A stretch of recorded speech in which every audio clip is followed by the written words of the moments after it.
31st International Blues Challenge. I'm very excited to be here. And one of my friends that I just love to death, very good man, and has taught me a lot about the blues. I keep saying that. Some big people help me out from the blues family. I would like to welcome Mr. He's also on the board of directors of the Bleu Foundation, Mick Kolassa. How are you? Really good, Penny. How about you? I'm doing great. So nice to see you. It's good to see you, always, and the whole family. Yes, I know. We're here. Well, and you know, one of the things you just opening up, talking about something, blues is a family, and it's a really cool family. And I'd say that the IBC is, you know, the world's largest dysfunctional family reunion. You know, thousands of us get together. We usually see each other once a year. Some of us are lucky to see, you know, more often than that. But this is a big family reunion every year. It's really cool. It is. It's really good people not to feel corny, but you just feel the love. You know, you get to see each other. You never know. And you know, what's good is the musicians are fans, and unlike most genres, the artists really support each other. I mean, you'll go to the jams tonight and see what's going on. Last year, Mr. Sip, who won, in the morning called Matt Isbell from Ghost Town Blues Band to make sure he was awake, so he could get there. And you know, Matt's band finished number 2. I mean, it's amazing. They have Bleu now. It's stunning. But I mean, that's the kind of support you get here, and so you'll see it at the different shows. You know, after the competition tonight. Everybody's supporting everywhere. You know, the town tomorrow night. So it's really interesting. I don't see very many people trying to cut each other's throats like they're doing a lot of these places. No, that's what I appreciate. And just we talked about Mr. Sip. He actually donated a guitar to our radio station. That's a signed Epiphone with guitar, and I gave him that away on Valentine's Day. You know, so he just heard about what other people were doing for the radio station. He said it on his own. He said, "You know what? I'll donate a guitar." I mean, it's so nice.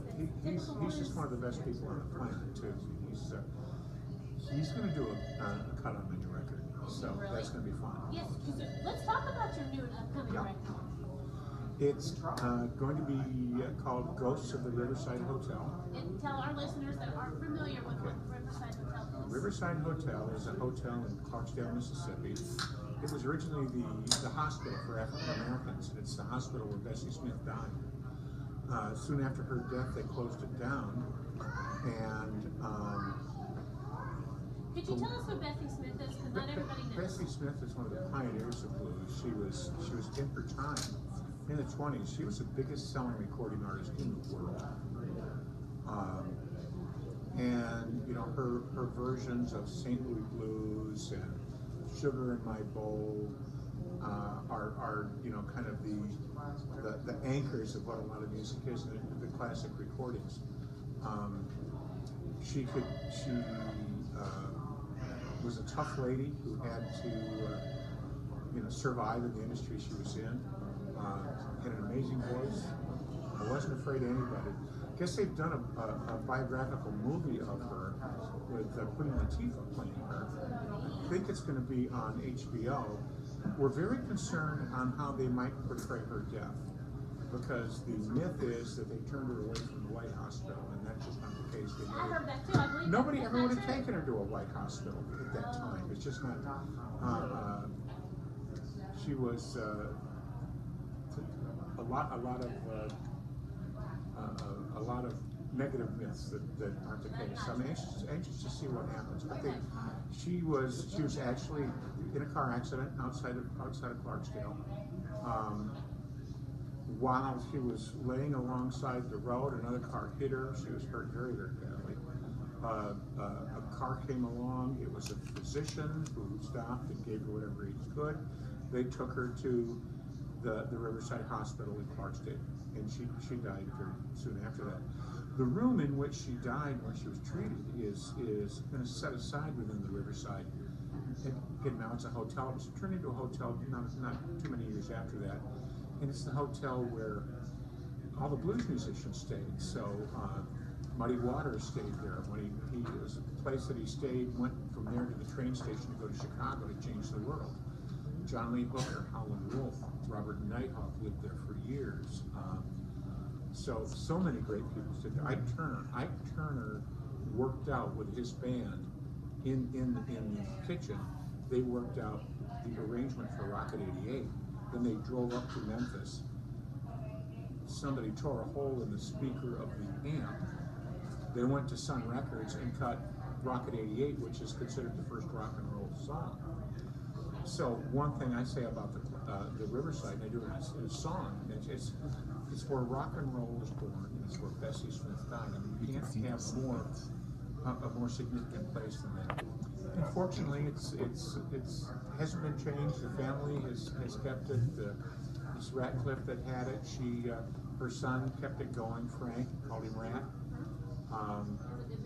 He was a good man. He died about a year and a half ago, and his daughter Z is keeping it going and doing a lot of repairs. Some of the outbuildings now are going on, and they're adding more rooms. And it's really nice. And it's just, there's a vibe there. There's a magic that you can feel. There is. And so when I wanted to, when I thought about what I was going to call the album, what I'm going to do, one thing that came to mind is everybody sings about Memphis. Everybody sings about the Delta without really knowing that much about it. And I figured, well, I can, so I will. And so I've got a song called Delta Town, and I wanted to bring some attention to that. And when do you think that will come out? We're probably looking at May or June. I don't have a hard date. You'll let us know, right? Oh, I will let you know for Because sure. I love it. I also love too your latest CD, Mississippi Mick, which is one of my favorite songs. And there's so many we've talked before that I just love, like Baby's Got Another Lover and Reefer Man. And I mean, I really like them all. You always do a great job of having all different players in there. You know, different styles, different harmonica players. Something I'm really looking forward to hearing in the next album. There's a lot of great people on there too. You know, tell us where we can find you online. MIMSMIC.com, Mississippi Mick, Michigan, Mississippi.